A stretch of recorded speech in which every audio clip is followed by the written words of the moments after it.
7 macam perkara yang merusak akidah dan keimanan, merusak amal perbuatan yang sudah kita kerjakan, merusak sendi-sendi kehidupan sosial, pendek kata merusak segala hal di dalam kehidupan kita. Jauhilah olehmu 7 macam perkara yang merusak. Yang pertama, asyirku billah, menyekutukan Allah subhanahu wa ta'ala. Agama dimulai dari keyakinan, maka kehancuran agama selalu dimulai dari kehancuran keyakinan, iman atau akidah yang dimiliki oleh seseorang. Dan untuk menghancurkan nilai-nilai iman yang kita miliki ini, orang rasanya tidak akan menghantam kita dengan peluru kendali. Orang tidak akan mengirimkan nuklir ke sini. Orang tidak juga akan mengirimkan satuan militernya ke sini. Untuk menghancurkan nilai-nilai iman, dibanjiri kita dengan paham-paham yang merusak dan mendangkalkan akidah. Baik ia bernama materialisme, baik ia bernama sekularisme, baik ia bernama banjirnya maksiat dan munkarat, baik ia bernama banjirnya peradaban dan kebudayaan yang menghancurkan moral daripada anak-anak kita, sedikit demi sedikit melenturkan dan melunturkan nilai-nilai keimanan kita, untuk kemudian pada waktunya nilai iman itu akan bertukar dan berganti menjadi nilai syirik kepada Allah subhanahu wa ta'ala. Atau pada sisi lain, menjadikan yang selain Allah sebagai tujuan akhir daripada kehidupan kita. Sedangkan kita sama-sama maklum bahwa di dalam pandangan agama Islam, dosa yang tidak berampun, dosa yang terbesar, termasuk dalam kategori bapak moyangnya dosa, tidak lain adalah syirik, yakni menyekutukan Allah subhanahu wa ta'ala. Pola penghancuran iman ini memang berstrategi. Ditawarkan kita kepada paham materialisme, paham kebendaan, di mana otak menempati urutan sebagai ranking pertama, Tuhan jatuh pada urutan kedua. Lalu menyusul kepada paham sekularisme, Allah dipisahkan dari seluruh kegiatan hidup ini, untuk pada gilirannya menjadikan yang selain Allah sebagai tujuan akhir daripada seluruh kegiatan hidup kita. Oleh karenanya, kewajiban menjaga nilai-nilai iman ini merupakan kewajiban yang mulia tetapi berat. Tidak hanya untuk kita, tetapi juga bagaimana mewariskannya kepada anak-anak kita, generasi yang akan datang.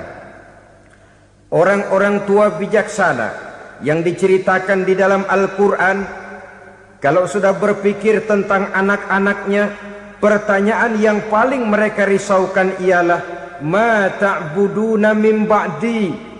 Anakku, kalau pada satu saat aku, ayahmu sudah tidak ada lagi di dunia ini, meninggalkan kamu semua, ma ta'buduna min ba'di, apa yang akan kamu sembah nak?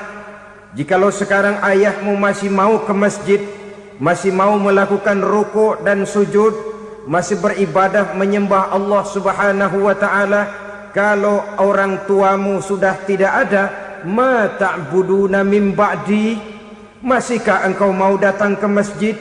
Masihkah engkau mau rukuk dan sujud? Masihkah engkau mau menyembah Allah subhanahu wa ta'ala? Pertanyaan ini yang dipikirkan oleh Nabi Yakub kepada putra-putranya. Pertanyaan ini yang diteruskan oleh Nabi Ibrahim kepada anak-anaknya. Pertanyaan ini yang diwariskan oleh generasi ulama'us salafus saleh kepada para generasi berikutnya. Bagaimana kita generasi sekarang? Kita orang-orang tua sekarang bukan berfikir ma ta'buduna min ba'di, malah yang kita fikirkan ma ta'kuluna min ba'di. Kalau bapak tidak ada nanti kamu makan apa nak? Perkara kamu nyembah apa urusan nomor 18. Yang penting kamu nanti hidup bisa makan, nak. Maka kita sibuk mewariskan harta kepada anak-anak kita. Kita sibuk mewariskan kebun dan tanah kepada anak-anak kita. Kita sibuk mewariskan pabrik kepada anak-anak kita, sementara kita lupa mewariskan intan yang paling mahal, mewariskan mutiara yang paling berharga, yaitu nilai iman kepada Allah Subhanahu wa ta'ala. Alangkah baiknya apabila warisan harta, warisan tanah dan kebun, warisan rumah dan pabrik didasari lebih dahulu dengan mewariskan nilai iman kepada Allah Subhanahu wa ta'ala. Sebagai orang-orang tua, kita boleh bersedih kalau anak kita tidak mengerti komputer. Kita boleh bersedih kalau anak kita tidak mengerti matematika. Kita boleh bersedih kalau anak kita tidak mengerti bahasa Inggris. Tapi sewajarnya lebih bersedihlah kita orang tua jikalau mempunyai anak yang tidak kenal Allah sebagai Tuhannya, yang kemudian tidak mau rukuk dan sujud kepada Allah Tuhannya. Itulah kemalangan yang paling malang bila kita meninggalkan generasi yang tidak bertauhid kepada Allah Subhanahu wa ta'ala. Betapapun anak kita tidak ngerti komputer, saudara, paling-paling kerugiannya cuma kerugian dunia. Masuk dia ke alam barzakh, munkar nakir tidak akan sempat tanya kau belajar komputer apa tidak. Kumpul dia di padang mahsyar, malaikat juga tidak akan tanya matematikamu nilainya berapa. Yang ditanya kau kenal Allah, kau rukuk dan sujud kepadanya, kau pernah datang ke masjid. Oleh karena itu sekali lagi, menjaga nilai iman tidak hanya untuk kita, tetapi juga mewariskannya kepada anak-anak kita, generasi yang akan datang. Sungguh kemalangan yang paling besar apabila kita meninggalkan anak-anak kita. Mereka kita tinggalkan lemah ekonominya, itu tidak baik. Mereka kita tinggalkan lemah otaknya, itu pun akan membuat mereka tertinggal oleh yang lain. Tapi yang paling celaka, jikalau kita tinggalkan mereka dalam kondisi lemah imannya, rapuh akidahnya, tidak baik dan tidak betul keyakinan hidupnya. Oleh karena itu Nabi berpesan, jauhilah 7 perkara yang merusak. Yang pertama, syirik kepada Allah Subhanahu wa ta'ala. Menyekutukan Allah baik dalam ucapan, dalam keyakinan ataupun dalam perbuatan. Ini perkara pertama yang termasuk 7 perusak besar di dalam kehidupan. Kalau sudah jatuh kita ke lembah syirik, bagaimanapun banyak kebaikan yang kita kerjakan, berjiwa sosial, bertangan pemurah, gemar menolong orang lain, kalau memang dasarnya syirik, maka seluruh kebaikan kita akan hancur, tidak akan ada nilainya dalam pandangan Allah Subhanahu wa ta'ala. Dalam pandangan manusia mungkin kita dicatat sebagai orang sosial, gemar menolong orang lain, tidak berpangku tangan melihat orang yang mendapat kesulitan.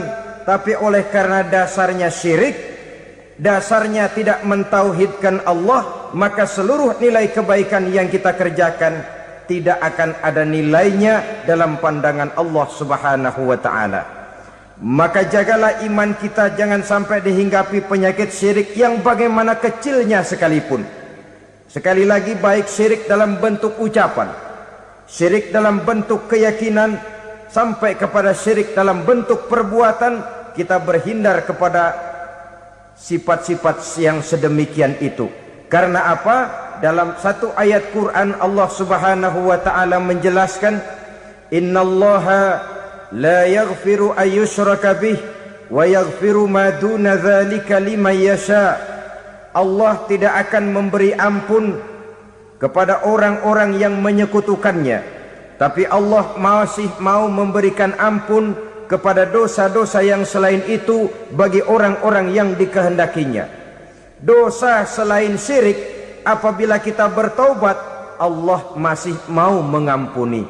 Tapi kalau sudah jatuh ke tempat syirik, itu sudah dosa yang tidak berampun. Taubatnya tidak lain melepas syirik, kembali kepada tauhid, berkeyakinan bahwa hanya ada Allah Subhanahu wa ta'ala, Tuhan satu-satunya, yang lam yalid walam yulad walam yakul lahu kufuwan ahad. tidak beranak, tidak pula diperanakkan, dan tidak satupun yang dapat menyerupai Tuhan Allah Subhanahu wa ta'ala. Saudara-saudara kaum muslimin rahimakumullah, bahwa kita di zaman sekarang memang tidak menyembah berhala, ya. Bahwa kita tidak berterang-terangan mengatakan Tuhan lebih dari satu, memang. Bahwa kita tidak berkeyakinan Tuhan itu punya anak atau diperanakkan, tentu. Tapi dalam perbuatan dan i'tiqad kita kadang-kadang jatuh tanpa kita sadari ke tempat yang bernama syirik ini. Oleh karenanya, di zaman di mana teknologi makin canggih, di mana kemajuan pembangunan makin menjangkau berbagai aspek kehidupan, diperlukan keseimbangan antara kemajuan fisik material dengan kemajuan mental spiritual. Apabila tidak ada keseimbangan, yang terwujud tentulah kepincangan, yang diawali dengan pincangnya cara kita berpikir, sehingga pada akhirnya akan mengarah kepada pincangnya cara kita berbuat dan bertindak di dalam kehidupan kita. Oleh karena itu Nabi berpesan, jauhilah sifat syirik, karena syirik merupakan dosa yang teramat besar. Ini sifat merusak yang pertama. Yang kedua kata Nabi, wasihra, jauhilah sihir. Sihir ini juga termasuk perkara yang merusak kehidupan. Kita semua sama-sama maklum bahwa sihir sebenarnya bukan persoalan baru. Sejak sebelum datang Islam, sihir itu sudah ada. Di zaman Yunani kuno, sihir ada. Di zaman Mesir kuno, di zaman Cina kuno, dan yang lain-lain yang serba kuno, sihir itu sudah ada. Bahkan para nabi pun, para rasul yang diutus oleh Allah Subhanahu wa ta'ala, senantiasa berhadapan dengan ahli-ahli sihir untuk menguji kebenaran dari misi yang mereka bawa. Sihir adalah perbuatan di luar kebiasaan yang bisa dikerjakan oleh ahlinya dengan bantuan jin atau setan. Hukum mempelajari sihir adalah haram, mengamalkannya lebih haram lagi. Sebab itu saudara-saudara, sihir merupakan perbuatan merusak yang harus kita jauhi. Ciri-ciri daripada perbuatan sihir, pertama, ia mengandung tipuan, bayangan khayal. Di zaman Nabi Musa misalnya, orang melihat tambang-tambang itu seperti ular. Nabi Musa melayangkan tongkatnya menjadi ular-ular besar yang memakan ular-ular kecil ciptaan tukang-tukang sihir Fir'aun tadi. Lalu sihir bisa terjadi dengan bantuan jin kafir atau setan. Kemudian ciri yang ketiga, sifatnya halus dan tersembunyi. Taruh kata ada seorang ahli sihir yang mempergunakan ayat-ayat Quran sebagai jompa-jampe, sebagai baca-bacaan, itu cuma sekedar kedok. Tujuannya tidak lain menjadikan agama sebagai ketok untuk membenarkan cara yang dimurkai oleh Allah Subhanahu wa ta'ala. Satu hadis yang diriwayatkan oleh Imam Bazar dan Tabrani, Nabi berpesan, laisa minna man tatayyara lahu au takahhana au tukuhhina lahu au sahira lahu. Tidak termasuk ke dalam golonganku, kata Nabi. Tidak termasuk umatku. Siapa mereka? Man tatayyara lahu, orang yang bertatoyur. Apa tatoyur itu? Dari kalimat toyaro, artinya terbang. Toir biasa diartikan dengan burung. Tatoyaro percaya kepada suara-suara burung. Man tatayyara lahu, mempercayai, meyakini dengan benar-benar kepada suara beburungan. Kan suka ada itu, nah bunyi burung tuh, maling liwat. Maling liwat. Burung bunyi, maling liwat. Itu termasuk tatoyaro lahu, percaya kepada suara burung. Kan aneh kalau suara orang nggak dipercaya, suara burung malah dipercaya. Ada ustadz ceramah, kiai ngaji, nggak mau didengerin, burung dengerin bener. Nah, suaranya dari sebelah mana? Belah kulon. Nah, itu tandanya ano. Habis dihitung-hitung. Itu termasuk tatoyaro lahu. Au takahana, atau bertenung, au tukuhina, atau minta ditenungkan, au sahirolahu, atau melakukan perbuatan sihir, atau minta disihirkan. Laisa minna, tidak termasuk ke dalam golonganku, kata Nabi. Sehingga dengan demikian saudara-saudara, menghadapi sihir dengan sihir sekalipun termasuk perbuatan yang tidak diajarkan oleh agama. Kita kan mempelajari sihir untuk jaga diri, tidak apa-apa. Yang dilarang mengamalkannya, dilarang juga mempelajarinya. Sebab orang kalau sudah mengetahui, biasanya lalu terangsang untuk mencoba. Kalau percobaannya berhasil, biasanya terangsang untuk coba lagi dan coba lagi. Pada akhirnya ketagihan, lalu beralih menjadi profesi, apalagi itu nanti bisa mendatangkan hasil uang. Saudara-saudara kaum muslimin rahimakumullah, kita manusia makhluk nyata. Kita hidup di alam nyata, terikat oleh sunnatullah, causality. Oleh karenanya, bagi kita keyakinan yang penuh, keikhlasan di dalam bertuhankan Allah, penyerahan diri sepenuhnya hanya kepadanya, itu sudah merupakan obat penangkal yang sangat ampuh agar kita tidak terkena penyakit-penyakit yang dibuat oleh setan dan para pembantunya.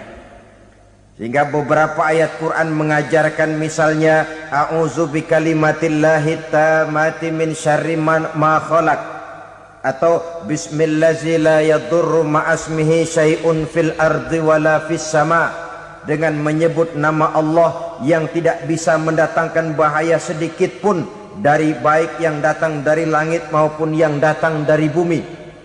Jiwa yang kosong dari keyakinan yang penuh kepada Allah, jiwa yang penuh was-was dan ragu-ragu, itu yang mudah terserang oleh penyakit-penyakit yang dikerjakan oleh para tukang-tukang sihir, yaitu oleh setan dan seluruh para pembantunya. Kemudian hadis kedua yang diriwayatkan oleh Imam Ibnu Hibban, Nabi bersabda, la yadkhulul jannata mudminu khamrin wala mu'minu bisihrin wala qati'u rahmin. Tidak masuk sorga. Ini Nabi yang bilang, tidak masuk sorga. Siapa itu? Pertama, mudminu khamrin, orang yang berkekalan dalam mabuk. Selalu mudminun itu sudah menjadi perbuatan rutinnya, tidak kapok-kapoknya, teler seumur hidup. Mudminu khamrin, tidak masuk surga orang yang selalu bermabuk-mabukan. Yang kedua, wala mu'minu bisihrin, orang mukmin tapi main sihir. Ini juga oleh Nabi diperingatkan, tidak akan masuk surga orang mukmin tapi suka main sihir. Wala qati'u rahmin, dan tidak juga orang yang memutuskan silaturahmi. Tiga macam manusia yang diperingatkan Nabi tidak akan masuk surga: orang yang selalu mabuk, orang mukmin yang main sihir, dan orang yang memutuskan silaturahmi. Saudara-saudara kaum muslimin rahimakumullah. Lalu orang berkata, kenapa dilarang kita bersihir? Padahal Rasul sendiri kan punya mukjizat. Nah, kita memang harus membedakan antara mukjizat dengan sihir. Dalam kehidupan agama kita kenal ada yang namanya mukjizat, Ada yang namanya karomah atau keramat biasa diucapkan. Ada yang namanya maunah. Ada yang namanya irhas. Ada juga yang namanya sihir. Kesemuanya ini berbeda, saudara-saudara. Yang dinamakan mukjizat itu khusus untuk para rasul saja. Satu kejadian luar biasa yang terjadi dilakukan oleh Rasul atas izin dari Allah Subhanahu wa ta'ala. Perbedaannya dengan sihir jelas. Sihir dari setan, mukjizat dari Allah.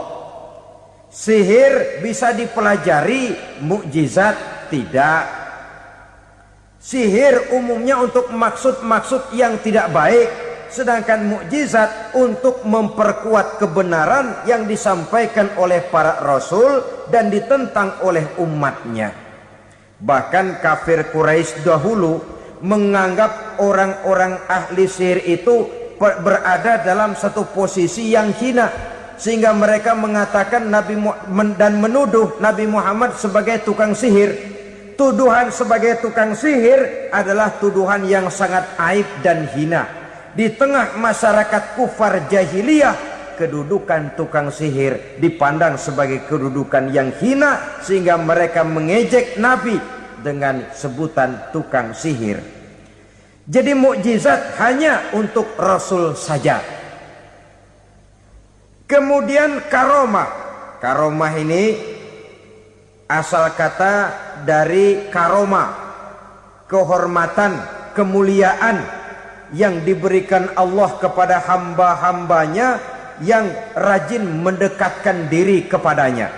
Oleh karena ketekunannya melaksanakan ibadah, Allah memberikan keistimewaan kepada orang itu, yang dengan keistimewaannya dia bisa mengerjakan yang tidak bisa dikerjakan oleh orang lain. Karomah hanya bisa dicapai dengan prestasi ibadah. Kalau sihir mau ibadah apa enggak, asal dia belajar, bersatu dan berteman dengan setan, memenuhi persyaratan-persyaratan setan, biasanya lalu bisa. Sedangkan karomah tidak mungkin terwujud tanpa orang mendekatkan diri sedekat-dekatnya kepada Allah Subhanahu wa ta'ala. Maka kita lihat biasanya orang-orang yang punya ilmu sihir, mukanya rata-rata nggak enak dilihat. Kumuh, jauh dari air wudhu, jauh dari sujud kepada Allah, malah berteman dengan setan, menjadi pelayan-pelayannya setan. Saudara-saudara, adapun maunah, keistimewaan yang diberikan Allah kepada hamba-hambanya yang belum sampai kepada tingkat wali, tapi orang itu lebih banyak kebaikannya daripada kesalahannya. Umpamanya, saudara jalan bertiga di pinggir jalan, saudara ada pada posisi di tengah, lalu bertiga ini ketabrak mobil. Menurut perhitungan saudara mati lebih dahulu, tapi terjadi hal yang aneh, dua teman saudara mati, saudara malah cuma luka dan lecet sedikit saja. Apa itu? Kalau kita lebih banyak kebaikannya daripada kesalahannya, itu yang dinamakan maunah, pertolongan yang diberikan Allah kepada hamba-hambanya yang lebih banyak kebaikannya daripada kesalahannya. Sedangkan yang dinamakan irhas, kejadian luar biasa pada diri seseorang pada waktu dia masih kecil, yang menunjukkan tanda-tanda keistimewaannya. Itu umumnya pada para nabi pada usia kecilnya sudah ada irhas, tanda-tanda istimewa. Jelas baik mukjizat, karomah, maunah maupun irhas berbeda dengan sihir. Sihir ini jelas saja merupakan bantuan dan persekutuan antara manusia dengan setan. Padahal setan, kata Allah dalam Al-Quran, innahu lakum aduwwum mubin, sesungguhnya setan bagi kamu adalah musuh yang sangat jelas. Saudara-saudara kaum muslimin rahimakumullah, di zaman sekarang dalam menghadapi beban kehidupan yang makin pelik, menghadapi stres yang tidak kunjung selesai, menghadapi persoalan-persoalan yang teramat berat, orang sering mencari jalan keluar kepada hal-hal yang menurut pendapatnya bisa meringankan beban moralnya itu. Pergilah dia mencari sesuatu yang dapat meringankan bebannya. Dan tidak jarang yang jatuh ke pangkuan tukang-tukang tenung, ke pangkuan tukang-tukang sihir, yang mereka itu oleh Quran dijelaskan kadzabal munajjimun walau sodaku. Tukang-tukang tenung, tukang-tukang sihir, mereka itu bohong walaupun benar. Maksudnya bohong walaupun benar artinya kalau yang mereka kerjakan benar itu sih kebenaran. Benar dengan kebenaran itu lain. Kebenaran, kebetulan bisa, tapi tidak untuk selalu. Apalagi kalau itu sudah membahayakan kehidupan orang lain. Jadi oleh karena itu Nabi berpesan jauhilah daripada sihir. Kalau sudah jauhilah dari sihir artinya ya jauhilah daripada mempelajarinya, jauhilah daripada bergaul dengan orang-orang yang ahli di bidang itu, karena dari pergaulan segalanya bisa menular. Baiklah saudara, ini yang kedua. Yang ketiga pesan Nabi, wa qatlan nafsil lati harramallahu illa bil haq. Membunuh orang lain dengan cara yang tidak benar. Membunuh orang yang diharamkan oleh Allah Subhanahu wa taala untuk melakukannya kecuali dengan alasan yang benar. Kita tahu Islam adalah agama damai. Sesuai dengan namanya, ia tidak dikembangkan dengan pedang dan kekerasan. Ia dikembangkan dengan keteladanan dan tuntunan moral. Oleh karena Islam bukan agama kekerasan, Islam pun tidak mementingkan dan mengajarkan kekerasan kecuali dengan alasan yang benar dan bisa dipertanggungjawabkan. Membunuh dengan sengaja, menghilangkan nyawa orang lain tanpa alasan yang bisa dibenarkan adalah merupakan dosa besar dan satu di antara 7 perkara yang bisa mendatangkan kerusakan dalam kehidupan dan yang hendaknya harus kita jauhi. Saudara-saudara kaum muslimin rahimakumullah, beberapa waktu yang lalu di sebuah kota kecil yang indah bernama New Auckland. Saudara tahu New Auckland? Itu dari Gunung Kidul masih ngidul lagi. Pernah diadakan satu seminar yang membicarakan bagaimana menyelamatkan masyarakat manusia dari bahaya Perang Dunia Ketiga. Diperkirakan kalau terjadi Perang Dunia Ketiga, manusia tidak akan tersisa. Sebab apa? Pada waktu itu cadangan nuklir yang dimiliki oleh bersama Amerika dan Rusia konon sudah sanggup memusnahkan 6 miliar manusia pada saat jumlah manusia baru 5 miliar. Jadi kelebihan nuklir dunia ini. Kalau terjadi Perang Dunia Ketiga, sulit manusia untuk tersisa. Maka dibahaslah di dalam seminar itu, wah, supaya tidak terjadi Perang Dunia Ketiga, maka perlombaan membuat senjata-senjata canggih, alat-alat pembunuh modern harus segera dibatasi. Dibahas, tidak mungkin kita membatasi perlombaan membuat senjata. Kenapa?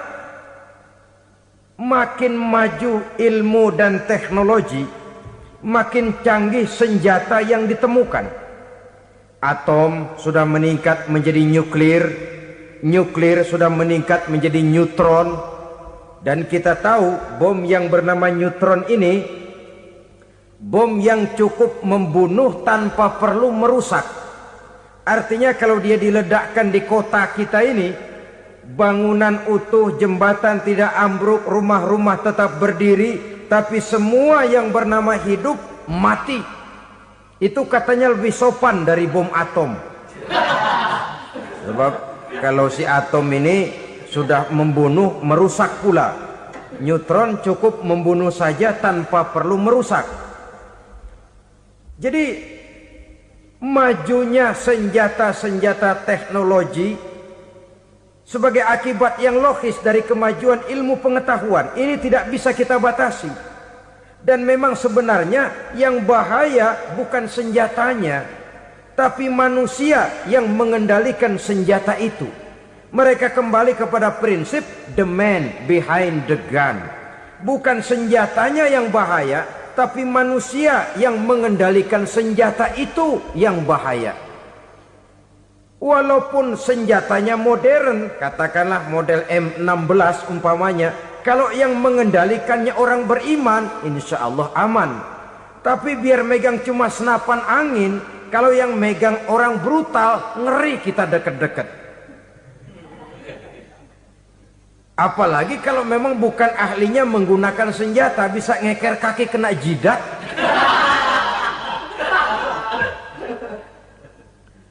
Mereka kembali kepada prinsip lama yang tetap baru. Bukan senjatanya yang harus dibatasi, manusia yang mengendalikan senjata itu yang perlu dibicarakan. Nah, kalau begitu, agar manusia tidak mempergunakan senjata sewenang-wenang, apa yang harus kita lakukan? Ya, manusianya harus bermoral. Ya, tapi moral yang mana? Di dunia ini banyak ajaran tentang moral. Itu pun mudah saja. Di sini kan kita undang saja ahli dari berbagai agama untuk membicarakan konsep perdamaian menurut agamanya masing-masing. Baik, setuju itu, setuju. Maka tampillah para ahli agama, mereka kembali kepada prinsip moral daripada konsep yang terkandung di dalam ajaran agama untuk menegakkan perdamaian. Mula-mula naiklah ahli dari agama Hindu, dibacakan konsep perdamaian menurut ajaran agama Hindu, bahwa untuk damai manusia harus meninggalkan nafsu keduniaannya, menempuh samsara dan sebagainya untuk mencapai nirwana, menjauhi kemegahan dan kemewahan dunia. Ini lalu dibahas, rasanya juga tidak mungkin ini. Kemudian dari agama Nasrani, bahwa untuk damai manusia harus menciptakan sifat kasih sayang. Kalau ditampar pipi kiri, berikan pipi yang kanan. Kalau diberikan selendang, berikan baju. Nanti orang kasihan, lalu dia tidak akan nampar lagi. Ketika ini dibahas, ternyata rasanya pun tidak mungkin bisa diterima. Karena apa? Di zaman sekarang orang ditampar pipi kiri, dikasih pipi kanan. Bukan kasihan, gemes. Damai belum tentu, bonyok udah jelas. Lalu ketika dibacakan konsep perdamaian menurut Quran, di mana disampaikan ayat wa jazaa'u sayyi'atin sayyi'atun misluha faman afa wa aslaha fa ajruhu 'ala Allah. Balasan terhadap satu kejahatan adalah kejahatan yang seimbang, tetapi barang siapa yang memberi maaf dan mencari jalan damai, itulah yang terbaik dan akan mendapat pahala dari Allah Subhanahu wa ta'ala. Kamu tidak salah ditampar pipi kirimu, tampar lagi pipi kirinya sekeras dia menampar pipi kirimu. Nanti orang tidak mau menampar kita karena dia tahu kalau dia tampar kita, dia akan menderita tamparan sekeras dia menampar kita. Akan terjadilah prinsip saling hormat menghormati, tidak saling ganggu, tidak saling usil, tidak saling jahil. Atas dasar ini perdamaian bisa ditegakkan. Mereka bisa menerima konsep ini, tapi kemudian seminar ditutup tanpa satu keputusan resmi. Kenapa? Terus terang mereka kagum dengan konsep Islam, tapi sentimen lama terhadap nilai-nilai Islam telah menutup mata mereka untuk menerima kebenaran dari ajaran Al-Quranul Karim. Saudara-saudara kaum muslimin rahimakumullah, kembali kita kepada persoalan pokok. Roh adalah dari Allah. Dia akan kembali kepada Allah, milik mutlak dari Allah. Tidak pantas kita merampasnya dari orang lain. Tidak wajar kita menghilangkannya tanpa alasan yang dibenarkan oleh agama. Di zaman sekarang akibat persaingan hidup yang makin tajam, lapangan kerja yang makin sulit, tensi ekonomi yang makin tinggi, atau karena nilai moral yang makin rendah, atau juga karena rapuhnya pegangan orang kepada agama, nyawa rasanya sudah sedemikian murahnya. Berbagai kasus membuat berdiri bulu roma kita. Ada mayit, ada manusia dipotong 6, dicincang macam kambing. Ada yang dipotong 5, ada yang dipotong 13, dikardusin, dibuang ke tempat sampah. Inna lillahi wa inna ilaihi raji'un. Gejala apa ini? Kanibalisme. Manusia sudah demikian sadisnya, manusia sudah sedemikian buasnya, sehingga sesama manusia diperlakukan seperti hewan. Padahal hewan sendiri belum pernah macan makan macan, bagaimanapun buasnya macan. Belum pernah serigala memakan serigala, bagaimanapun brutalnya serigala. Tetapi manusia makan manusia di zaman sekarang kadang jadi kenyataan dalam kehidupan kita. Kadang persoalannya remeh saja. Soal uang 200 perak, pisau bicara, nyawa melayang. Soal rokok sebatang, celurit bicara, nyawa melayang. Soal-soal yang sama sekali tidak prinsip, begitu mudah kita menghilangkan nyawa orang lain. Padahal Nabi pernah memperingatkan, apabila dua orang muslim sudah berkelahi dan berbunuh-bunuhan, al-qatil wal maktul finnar, yang membunuh dan yang terbunuh dua-duanya neraka.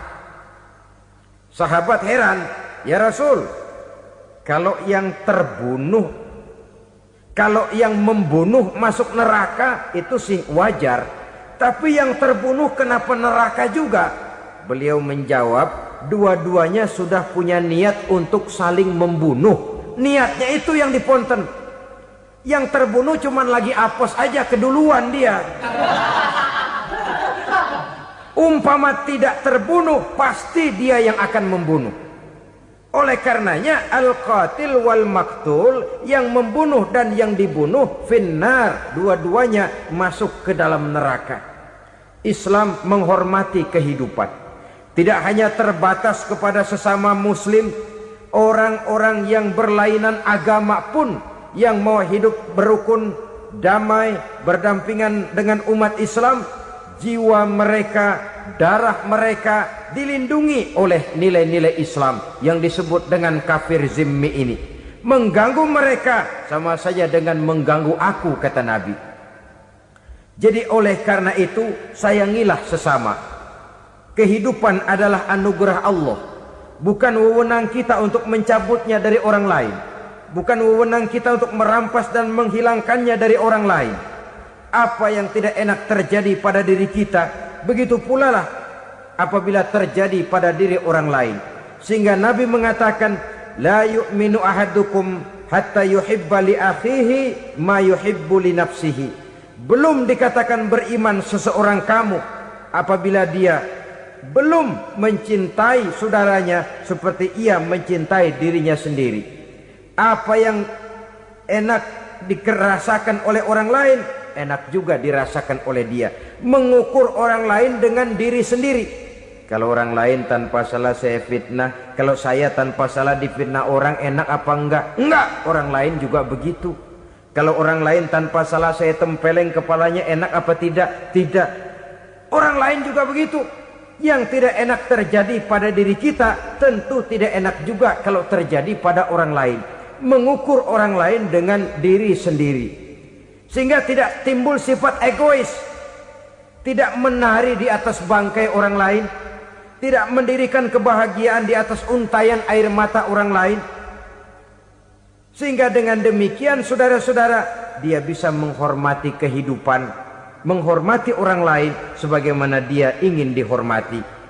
Inilah perbuatan ketiga yang merusak, membunuh orang lain dengan yang diharamkan Allah tanpa alasan yang benar. Yang ketiga. Kemudian yang keempat, perbuatan merusak wa aklar riba, makan riba.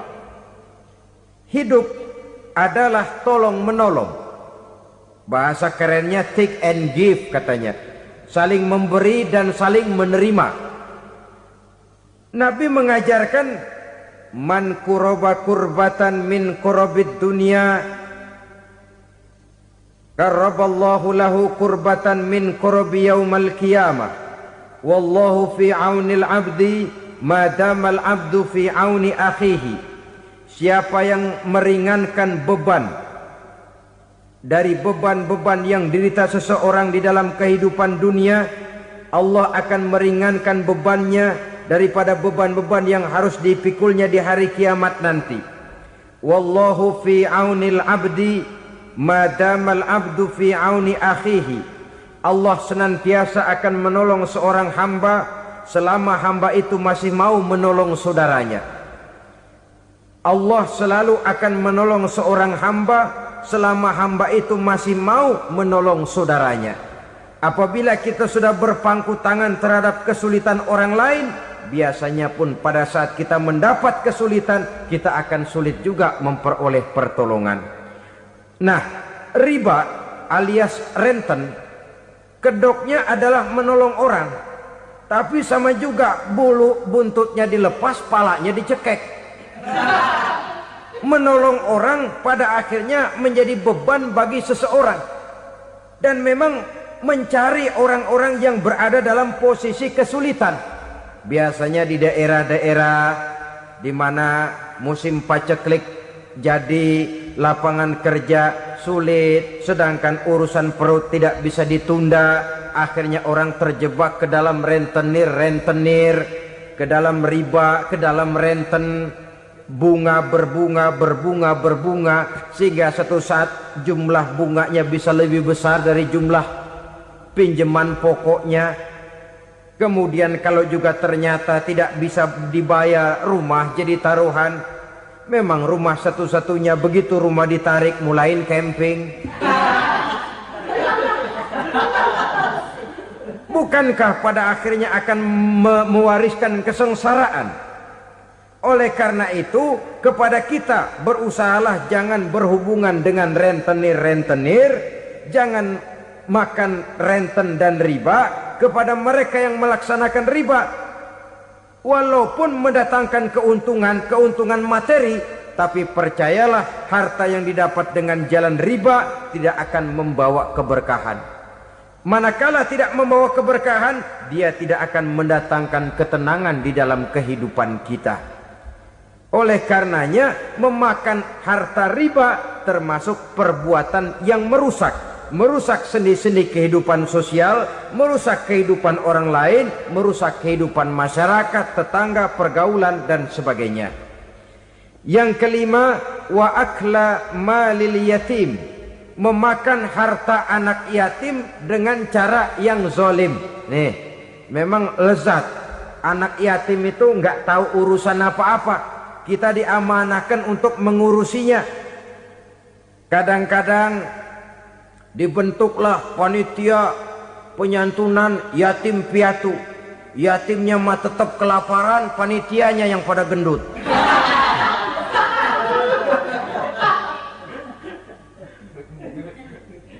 Padahal memakan harta anak yatim termasuk perbuatan dosa besar, dan menjantuni yatim merupakan perbuatan mulia. Nabi mengatakan, ana wa kafilul yatim kahataini yaumal qiyamah. Aku dan orang-orang yang menyantuni anak yatim seperti dua jari ini pada hari kiamat nanti. Dekat sekali. Jikalau ingin di hari akhir nanti dekat dengan Rasul, bersahabatlah dengan anak-anak yatim. Jadilah pengurus anak-anak yatim. Bangunlah panti-panti asuhan yatim. Pada saat bapak ibunya meninggal, kitalah yang menjadi orang tuanya. Bahkan sedemikian besar perhatian Islam terhadap anak-anak yatim ini, sehingga Quran memberikan peringatan, ara'aital ladzi yukadzibu bid-din fadzalikal ladzi yad'ul yatim wa la yahuddu ala ta'amil miskin. Tahukah kamu siapa orang yang mendustakan agama, beragama tapi dianggap dusta, salatnya dusta, puasanya dusta karena agamanya sudah berdusta. Siapa mereka? Fazalikal ladzi yad'ul yatim, orang yang menyia-nyiakan anak yatim, wala yahuddu ala ta'amil miskin, dan tidak pernah memberi makan kepada orang-orang yang menderita kemiskinan, menyia-nyiakan, meninggalkan anak yatim, termasuk perbuatan yang divonis kita sebagai orang yang mendustakan agama. Saudara-saudara kaum muslimin rahimakumullah, maka sangat dicela mengeksploitir anak-anak yatim, menjadikan mereka sebagai kedok untuk mencari kekayaan pribadi. Tetapi jikalau ikhlas, ganjarannya sangat besar, nilai pahalanya sangat besar. Menyantuni yatim tidak hanya setahun sekali. Kalau Muharram pakai istilah lebaran yatim, dibentuklah panitia, diberilah beras, uang 4-5 ribu rupiah, alhamdulillah. Tapi jangan lupa, si yatim tidak hidup cuma satu hari. Dia tidak hidup cuma di bulan Muharram saja, dia hidup 12 bulan dalam setahun. Sebagaimana anak-anak yang lain, dia juga berhak punya masa depan. Dia juga berhak menikmati bangku sekolah. Dia berhak mengenyam arti dan makna pendidikan. Dia berhak membekali diri dengan ilmu dan pengetahuan, seperti halnya anak-anak yang lain. Maka kita yang diberikan keluasan oleh Allah, ingatlah itu, bersahabatlah dengan anak-anak yatim, santuni mereka. Perkara setahun sekali di bulan Muharram, alhamdulillah, itu bagus, bin Thayyib alias baik. Tapi tentu dan tentu sekali lagi, si yatim tidak hanya hidup di bulan Muharram.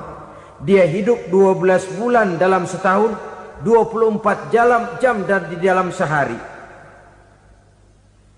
Oleh karenanya, menyia-nyiakan mereka pada saat posisi kita memang mampu akan memojokkan kita dalam satu posisi di mana kita dianggap sebagai orang yang mendustakan agama, memakan harta anak yatim dengan cara yang zolim. Bapaknya udah meninggal, kebunnya lebar, anaknya dikelecehin. Nah, dah kamu gak usah pusing, nanti saya yang ngurus. Akhirnya bukan ngurus, nguras. Si yatim mungkin tidak tahu bahwa dia disia-siakan, haknya diambil, miliknya dizolimi. Tapi Allah yang akan membalasnya dengan seadil-adilnya. Maka makan harta anak yatim biasanya balasannya tokcer bin paten. Nggak banyak selang tempo itu, nggak percaya cobain dah. Nyobain aja kan nggak bayar, umpama memakan harta anak yatim dengan cara yang zolim, ganjarannya biasanya kontan. Kenapa? Ratapan si miskin, untayan air matanya, jeritan kepedihan hatinya, membuka pintu langit, permohonannya diijabah, getaran hatinya didengarkan oleh Allah, maka balasannya biasanya kontan, spontan, tidak menunggu waktu terlalu lama. Itu di dunia, belum lagi di akhirat nanti. Bukankah dalam riwayat Mi'raj diceritakan Nabi melihat di neraka itu orang perutnya sebesar rumah? La haula wala quwata. Itu perut kayak rumah, bagaimana jalannya tuh orang? Dan memang gak jalan, diseret-seret oleh malaikat di neraka itu. Hancur perutnya, amburadul itu perut. Berantakan isinya, dibulatkan lagi, diseret lagi, hancur lagi, dibulatkan lagi. Sampai Nabi tanya, orang itu begitu berat siksanya kenapa ya Jibril? Itu Muhammad, waktu di dunia dulu rakus banget makan harta anak yatim. Begitu vonisnya, begitu menyedihkan nasibnya di akhirat. Tapi di dunia pun ketidakberkahan itu sudah membayangi kehidupannya. Oleh karena itu, kepada saudara-saudara yang mendapat titipan anak yatim, berbahagialah, karena semulia-mulia rumah adalah rumah yang di dalamnya ada anak yatim yang disantuni. Sehina-hina rumah adalah rumah di mana di dalamnya ada anak yatim yang disia-siakan. Begitu kata Nabi kita. Rumah yang paling mulia dalam pandangan Allah, rumah yang di dalamnya ada anak yatim yang disantuni. Rumah yang paling hina dalam pandangan Allah, rumah yang di dalamnya ada anak yatim yang nasibnya disia-siakan. Berbahagialah saudara apabila menjadi penyantun anak-anak yatim, pelindung mereka, sehingga mereka mempunyai masa depan sebagaimana anak-anak lainnya. Rasulullah sendiri sedemikian peka terhadap keadaan anak-anak yatim karena beliau sendiri memang mengalami umur 6 bulan dalam kandungan ibu, beliau sudah ditinggalkan oleh ayahnya. Pada saat berusia 6 tahun ibu sudah meninggal. Yatim piatu dalam usia di mana beliau sedang perlu belas kasih seorang ibu dan pengertian seorang bapa. Kepekaan itu lalu timbul, bahkan kemudian sampai kepada beliau berkata, aku dan orang yang menyantuni anak yatim seperti jari tengah dan jari telunjuk di hari akhirat nanti. Sedemikian dekatnya. Baiklah ya, jadi yang kelima, memakan harta anak yatim. Jauhi karena ini perbuatan yang merusak. Yang keenam, watawalli yaumaz zahfi, melarikan diri pada hari pertempuran. Apa ini? Khianat. Tidak konsekuen dengan konsep perjuangan. Pada mulanya keras benar teriak, berantas korupsi, ganyang korupsi. Cuma karena belum dapat giliran. Begitu dia naik dapat kesempatan, korupsinya lebih edan dari yang diteriakinya. Ini termasuk tawalli yaumaz zahfi, berpaling pada hari peperangan. Di saat menghadapi musuh, kalau belum kelihatan musuh, teriaknya nyaring bener. Jangan takut demi kebenaran sampai titik darah yang paling penghabisan. Musuh belum kelihatan. Begitu musuh sudah kelihatan, paling dulu lari ke belakang. Kalau diajak berjuang ada saja alasannya. Sehingga Quran memberikan peringatan kepada kita semua. Mengapa kamu ini berat? Kalau sudah diajak berjuang di jalan Allah, kakimu seperti terhunjam berakar di perut bumi. Berat untuk melangkah berjuang. Lari dari pertempuran tidak konsekuen dengan konsepsi perjuangan. Mau enaknya saja. Dalam kondisi yang sulit lalu berpangku tangan. Ini termasuk ciri munafik yang di dalam Al-Quran disindir dengan bahasa kullama adha'a lahum masyaufi wa iza azlama alaihim qamu. Waktu terang mereka jalan, giliran gelap mereka mandek. Artinya, maksudnya kalau giliran ada untungnya aja rame-rame teriak Islam. Tapi begitu diminta berjuang, dituntut berkorban, rame-rame mundur. Waktu dilihat di Islam ada untungnya, rame-rame teriak Islam. Pak, saya Islam banget, Pak. KTP saya Islam, Pak. Pokoknya Islam banget dah. Tapi ketika diminta berjuang, dituntut sedikit berkorban, rame-rame mengundurkan diri. Tahun 65 PKI berontak. Waduh, waktu itu jadi orang Islam untung itu. Nggak dikejar-kejar, aman. Masjid rame, masjid, mobil-mobil mewah parkir di depan musola dan masjid. Kenapa? Waktu itu asal udah ke masjid aman. Islam selamat, untung. Tapi begitu keadaan aman, yang parkir di musola sepeda butut melulu.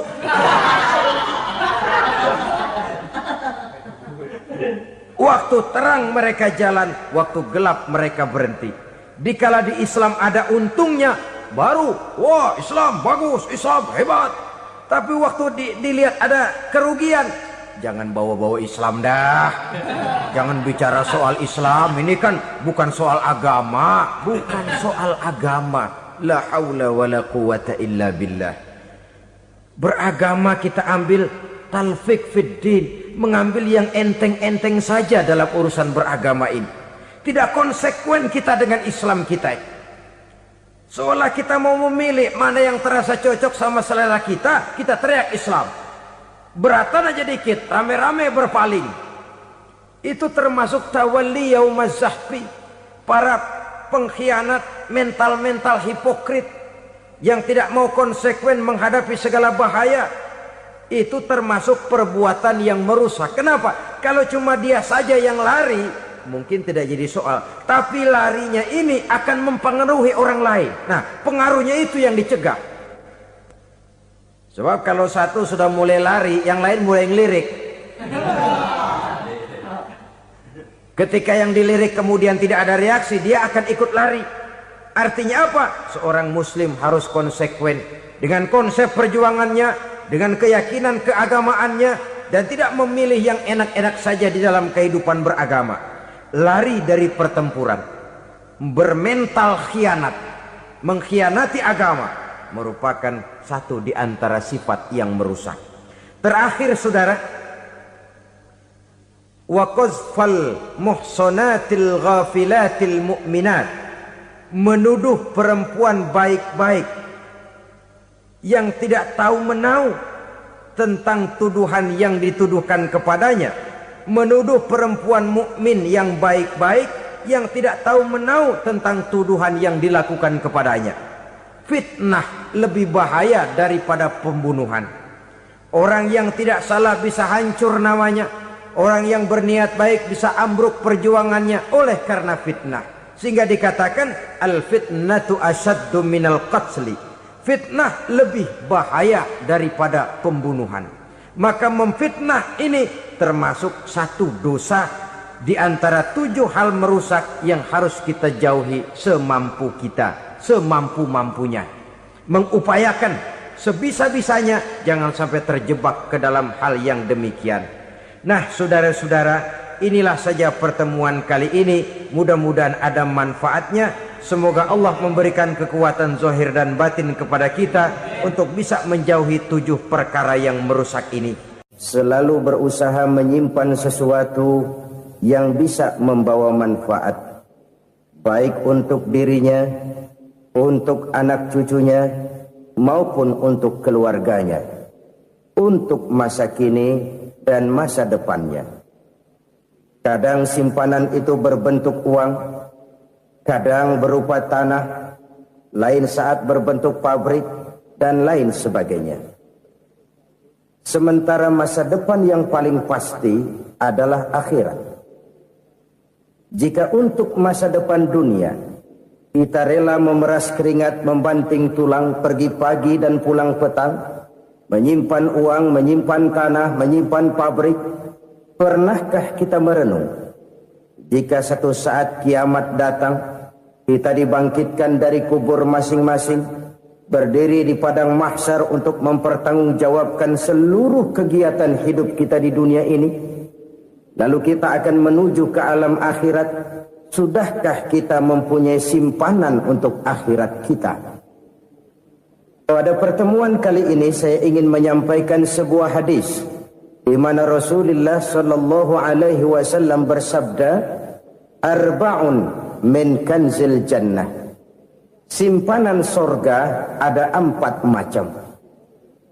Yang pertama, ikhfa'us sadaqah, menyembunyikan sedekah.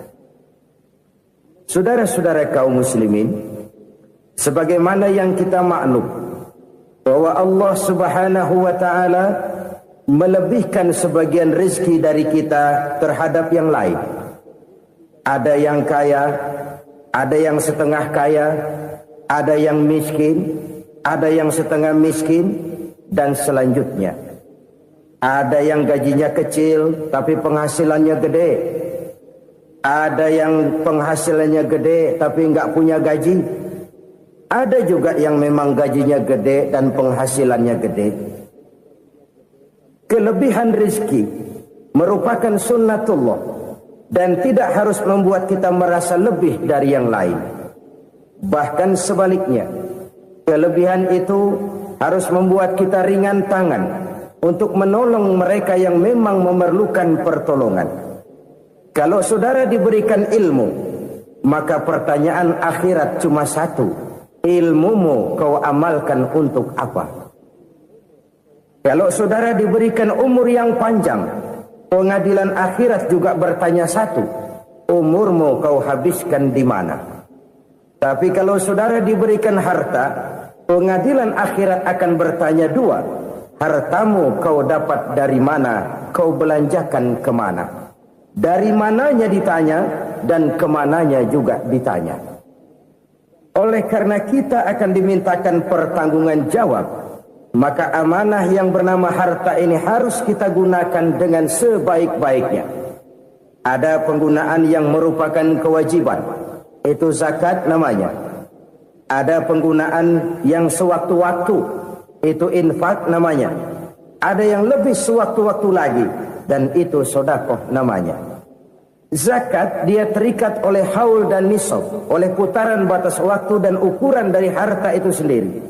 Sedangkan infak terikat oleh situasi dan kondisi perekonomian seseorang. Sedangkan sedekah tidak terikat dengan apapun. Dalam kondisi seperti apapun kita bisa melakukan sedekah dengan yang terkecil sekalipun. Sampai-sampai Rasulullah sallallahu alaihi wasallam mengajarkan, la tahqiranna minal ma'rufi syai'an walau an talqa akhaka biwajhin talik. Atau ada hadis, tabassumuka fi wajhi akhika laka sedekah.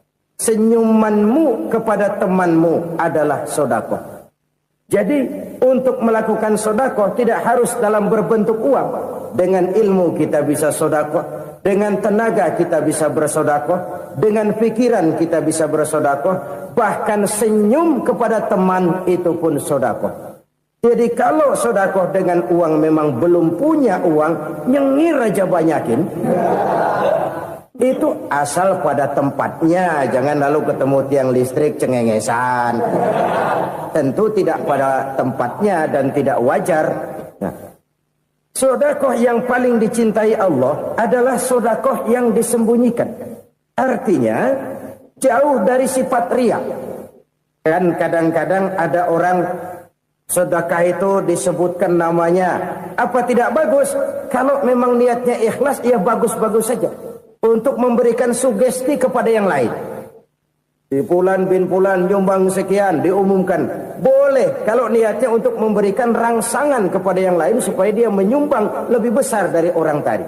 Tapi kalau itu mendatangkan riya, maka sedekah yang paling dicintai Allah adalah sedekah yang disembunyikan.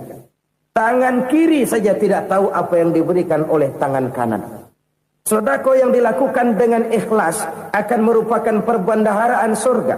Tersembunyi dari pandangan orang lain, tidak seorang pun tahu. Karena memang sikap yang baik adalah melupakan kebaikan dan mengingat kesalahan. Itu salah satu ciri orang bahagia. Orang yang selalu mengingat kesalahannya dan berusaha melupakan segala kebaikannya. Kalau dia akan berada kebaikan, dia tidak bisa ikut, dia merasa rugi karena dia merasa belum pernah berbuat baik. Tapi kalau akan melakukan kesalahan baru, dia ingat kesalahan yang sudah-sudah, sehingga terhalang baginya untuk melakukan satu kesalahan baru. Demikianlah saudara-saudara, bahwa Allah melebihkan rizki sebagian kita dari yang lain, agar terjadi tolong-menolong dalam kehidupan ini. Jadi kesenjangan yang nature, kesenjangan yang alami, itu sunnatullah. Ada yang kaya, ada yang miskin, ada yang kelas menengah. Nah, kenapa lalu sekarang kita berusaha mengentaskan kemiskinan? Oleh karena adanya kesenjangan struktural. Kalau yang kaya bisa semakin kaya, kenapa yang miskin tidak bisa naik jadi ikut sedikit kaya? Sebab pada dasarnya Islam adalah agama yang sejak turunnya sudah berupaya memerangi kemiskinan. Bahkan dikatakan kemiskinan itu mendekatkan kepada kekufuran. Orang kalau miskin udah dekat banget sama kafir. Gampang menjadi kafir. Berapa banyak saudara-saudara kita yang oleh karena soal perut, oleh karena soal materi, terpaksa meninggalkan dan menanggalkan akidahnya. Menjual petunjuk yang diberikan Allah dengan kesenangan dunia yang cuma sebentar ini. Na'udzubillah, thumma na'udzubillah. Jadi makin kita sembunyikan satu sedekah, semakin banyak perbendaharaan kita di surga. Sedekah yang paling dicintai Allah adalah sedekah yang disembunyikan. Malahan ada seorang sufi, dia punya kebiasaan kalau pergi sholat Jumat dia bawa uang, itu uang dia taruh di bawah tikar masjid. Dia niat sedekah kepada siapa saja yang nemuin itu duit. Maksudnya apa? Supaya yang nemuin nggak tahu siapa yang punya duit. Demikian dia saking ingin menyembunyikan sedekahnya. Karena sifat riya itu bisa memakan amal kita sendiri. Riya itu termasuk menyebut-nyebut kebaikan kita. Orang yang suka nepuk dada, sedikit-sedikit ngitungnya kalau nggak gua. Oh, kalau nggak gua tuh yang belas itu kalau nggak gua. Iya, kalau nggak lu kenapa emang? Orang yang suka menepuk jasa. Biasanya memang begitu, saudara-saudara. Kalau perang lagi berkecamuk, orang nggak sempat ngaku jadi pahlawan. Tapi begitu perang selesai, yang kagak kenal bedil ngaku pahlawan, Mas. Itu sesuatu yang biasa. Oleh karenanya, orang-orang yang ikhlas dalam bersedekah, disembunyikannya sedekah itu, Allah cinta betul. Malahan ada hadis memberikan jaminan, inna sadaqatal mar'il muslimi tazidu fil umri wa tadfa'u mitatas su'i. Sesungguhnya sedekahnya seorang mukmin tazidu fil umri, bisa menambah umur panjang. Wa tadfa'u mitatas su'i, dan menyelamatkan manusia dari mati secara su'ul khatimah. Jadi siapa yang kepengen panjang umur, banyaklah sedekah. Yang bosan hidup, pelit terus. Sedekah menambah panjang umur dan menyelamatkan manusia dari mati secara su'ul khatimah. Pak, katanya umur itu nggak bisa ditambah, nggak bisa dikurangin. Kapan? Kalau ajal sudah datang. Wa idza jaa ajaluhum la yastakhiruna sa'atan wa la yastaqdimun.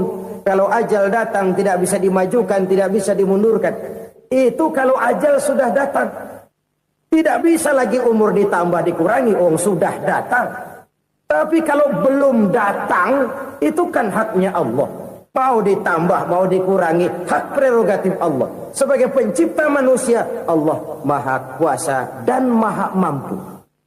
Sedekah ini menambah panjang umur dan menyelamatkan manusia dari mati secara su'ul khatimah.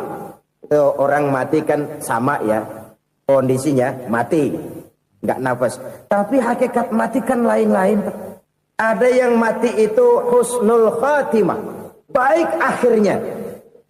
Misalnya lagi ngaji mati, lagi sholat mati, lagi sedekah mati.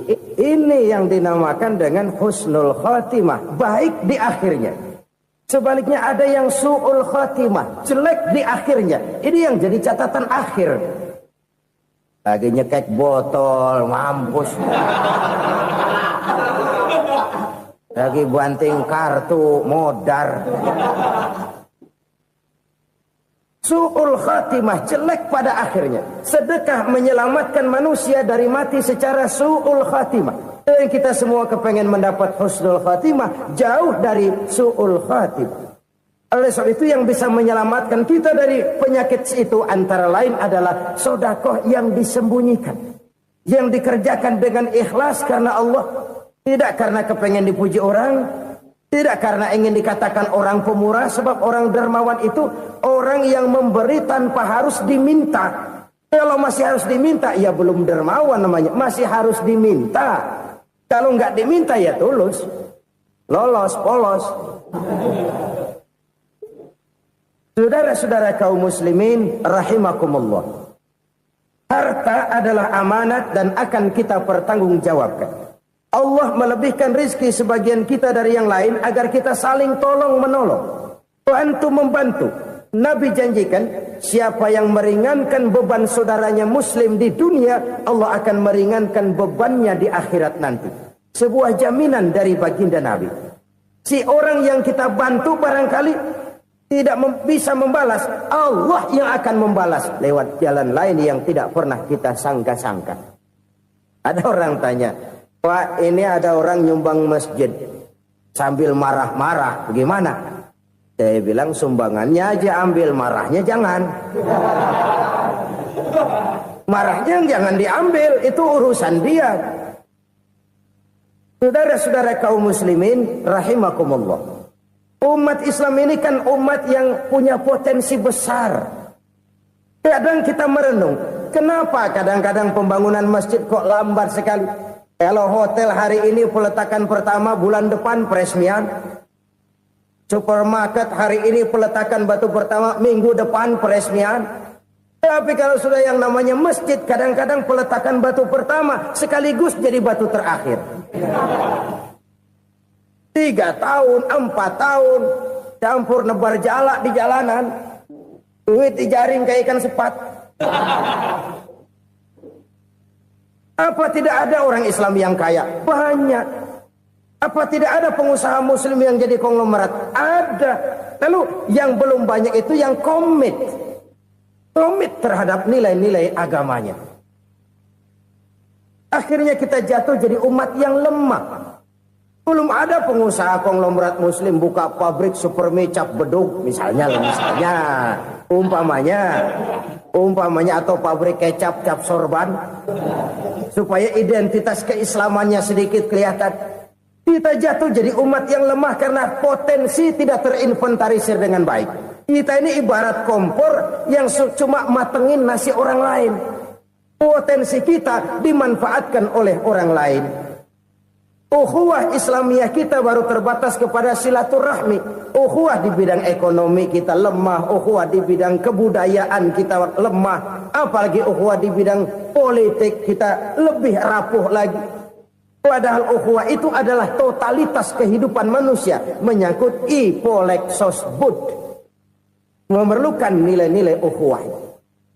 Jadi oleh karena itu mari kita menyadari, di dalam harta kita, walaupun kita yang cari, pergi pagi, pulang sore, peras keringat, banting tulang, di sana ada harta anak yatim. Di sana ada hak masjid, di sana ada hak pesantren, di sana ada hak jihad. Berbahagialah seseorang apabila dia oleh Allah dijadikan keran. Keran itu menyimpan air, tapi tidak untuk dirinya, tapi disalurkannya kepada mereka yang memang memerlukannya. Saudara-saudara kaum muslimin rahimakumullah, ini yang pertama. Jadi perbendaharaan surga adalah menyembunyikan sedekah. Orang lain nggak tahu, kita pun nggak pernah ngitung-ngitung. Kita anggap lewat begitu saja, padahal itu deposit akhirat. Satu. Yang kedua, perbendaharaan surga itu apa? Wa kitmanul musibah, menyembunyikan kesulitan. Kadang orang takut menghadapi kesulitan. Tapi makin kita merenung, hidup ini kan sebenarnya urusan. Takut sama urusan ya jangan hidup. Tandanya orang hidup itu kalau punya urusan. Urusan melupakan problem. Problem sering menimbulkan kesulitan. Kesulitan bukan untuk ditakuti, tapi untuk diatasi dan dicarikan jalan keluarnya. Siapa sih orangnya yang gak pernah sulit-sulit? Makin tinggi status sosialnya, makin gede urusannya. Makin tinggi kualitas imannya, makin berat tingkat kesulitannya. Cuma memang yang namanya enak itu seperti pelangi. Biang lala itu gak pernah di atas kepala kita. Di atas kepala orang melulu. Lo sih enak lo, kata kita. Dia juga bilang yang enak kan lo. Pelangi itu nggak pernah di atas kepala kita. Kata tukang beca, aduh enak ya naik Mercy.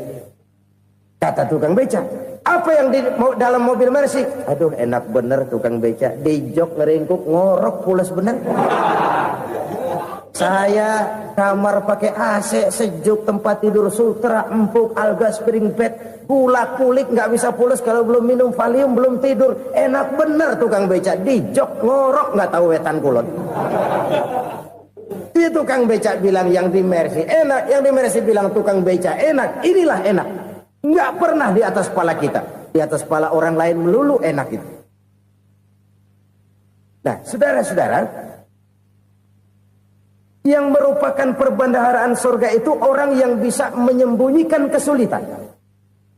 Baik pribadi ataupun rumah tangga. Nih terutama rumah tangga yang jadi soalnya. Kadang-kadang kita ini kalau senang, sebaliknya. Kalau senang kita diam. Kalem aja, cuek. Banyak banget duit kita, bawaan diam aja udah. Malah ketemu orang takut. Tapi begitu susah, sekampung tahu.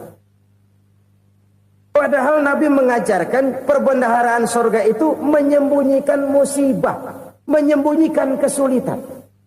Kalau enak, cerita sama orang-orang. Kalau nggak enak, rasain sendiri, tekan sendiri, atasin sendiri. Kita kan sebaliknya. Senang kita diam, asal lagi susah, paling tidak kita nyari teman buat cerita kesusahan. Siapa orangnya yang nggak pernah susah? Cuma soalnya bagaimana kita mengatasi kesusahan itu sendiri. Begitu juga misalnya kalau orang sudah berumah tangga, itu orang tuanya harus menjadi tempat dia cerita yang enak-enak saja. Yang nggak enak rasain berdua, selesaikan berdua, atasin berdua. Jangan dibalik. Asal senang diam, giliran susah saja. Maknya laporan. Terbalik. Bisa menjaga security informasi.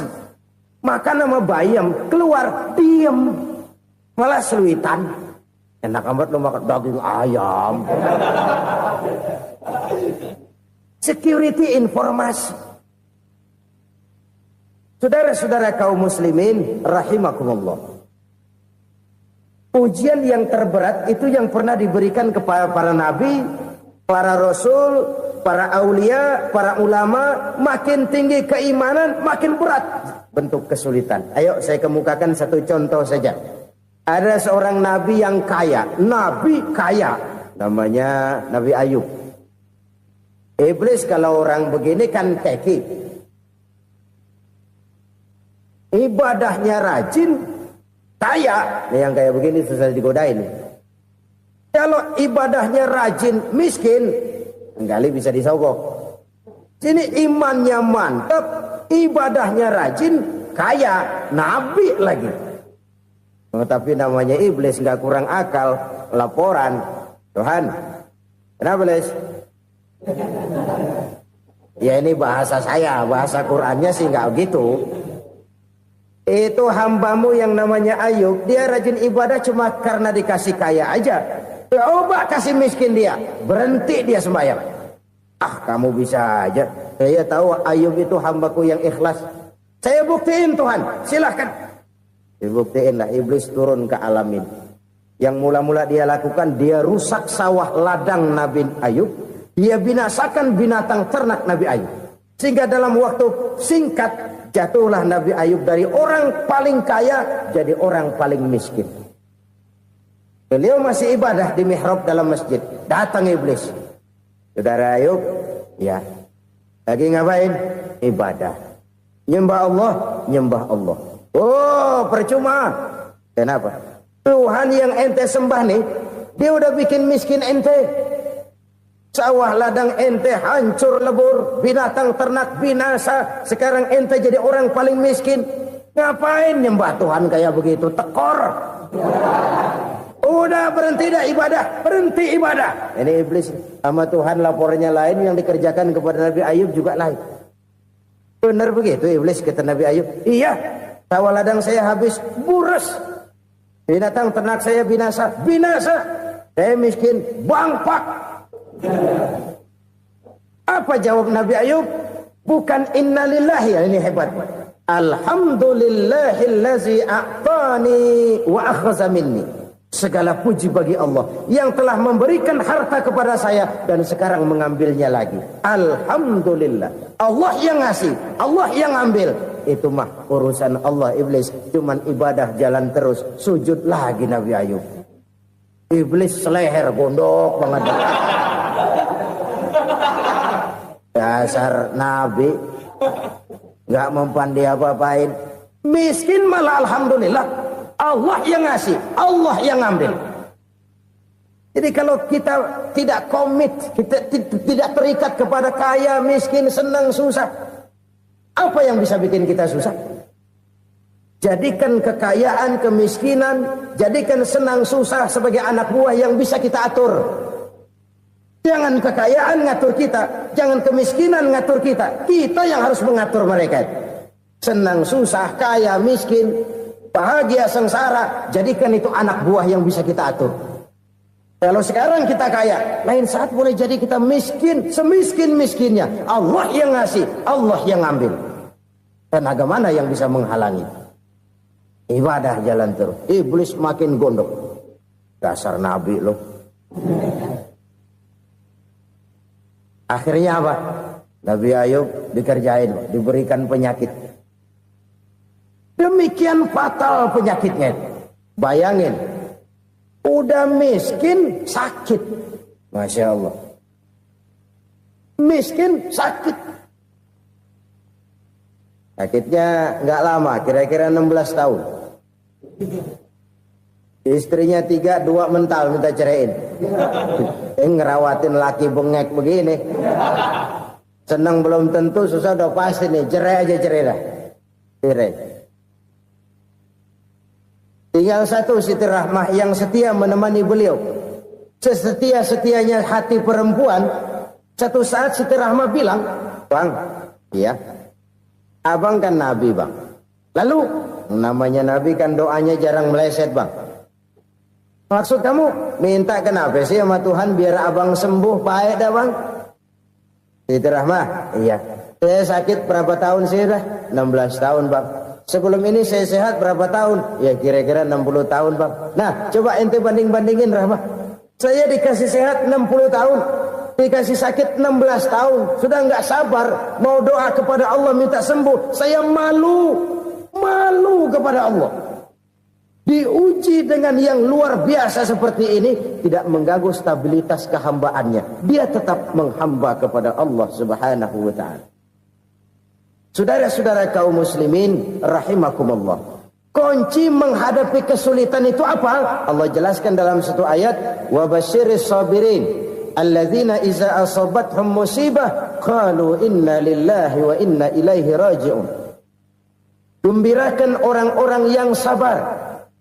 Siapa mereka itu? Yang apabila mendapat musibah mereka kembali kepada keyakinan dasar. Segalanya dari Allah dan segalanya akan kembali kepada Allah. Ini konsepsi dasar dari sikap muslim dalam menghadapi berbagai kesulitan. Segalanya dari Allah, segalanya akan kembali kepada Allah. Kalau ini sudah kondisi dasarnya, maka kita akan lapang menghadapi kenyataan bagaimanapun pahitnya. Apakah itu namanya miskin? Apakah itu namanya sakit? Bahkan maut sekalipun. Segalanya dari Allah, segalanya akan kembali kepada Allah. Ini sikap hidup, bukan sekedar ucapan. Kita kadang-kadang menjadikannya sebagai ucapan. Mulutnya sehingga berhenti, innalillahi wa inna ilaihi raji'un, tapi nangisnya terus gerung-gerungan. Bukan itu, ini kesadaran moral. Kalau segalanya dari Allah, segalanya kembali kepada Allah, kan sebenarnya cuma nunggu giliran. Hari ini saya nyembayangin dia, entah hari apa saya disembayangin orang. Hari ini saya antar dia ke kubur, entah hari apa orang nganterin saya ke kubur. Hari ini saya tahlilkan dia, entah nanti kapan orang tahlilkan saya. Segalanya dari Allah, segalanya akan kembali juga kepada Allah. Oleh sebab itu saudara-saudara, kesulitan bukan untuk ditakuti. Kesulitan justru untuk diatasi, dicarikan jalan keluarnya. Dan tidak ada orang yang tidak pernah mendapat kesulitan. Tidak ada. Semakin tinggi status sosial, semakin tinggi kualitas keimanan, semakin besar juga tingkat kesulitan. Hanya saja bagaimana cara kita mengatasinya. Dan Al-Quran menyatakan, innama al-usri yusra. Di balik kesulitan itu pasti ada kemudahan. Roda itu berputar. Karena itu Rasulullah sallallahu alaihi wasallam mengingatkan kepada kita, ta'arraf ila Allah fir raha ya'rifka fis syiddah.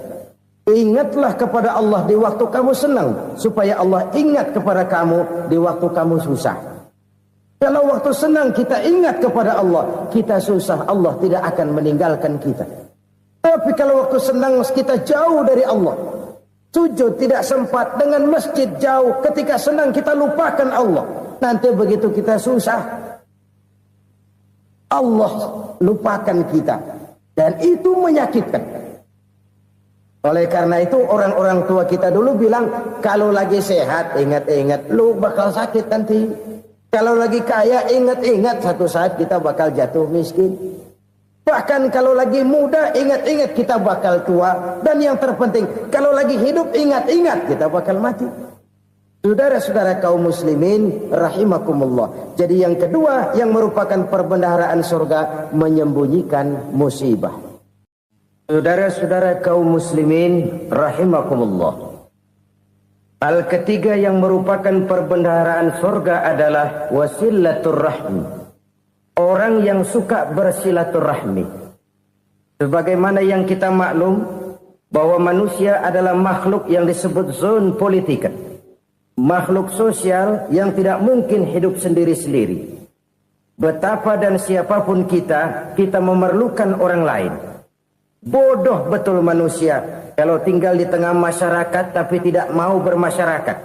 Merasa hebat sendiri, pintar sendiri, gagah sendiri, kaya sendiri. Mungkin kalau mati juga ngubur sendiri. Jangankan kita di sini. Di sorga saja Nabi Adam waktu sendirian bengong melulu, mondar mandir. Allah tegur dalam sepidang. Ini kalau bahasa saya. Iya Tuhan, sepi ini nggak ada coret-corekan pisan ini. Diciptakan Siti Hawa baru anteng Nabi Adam. Itu di sorga. Cobalah. Umpamanya saudara tinggal di Jakarta nih. Kayak bener. Apaan aja di Jakarta punya saudara dah. Buatan Semanggi ambil. Monas buntel bawa pulang.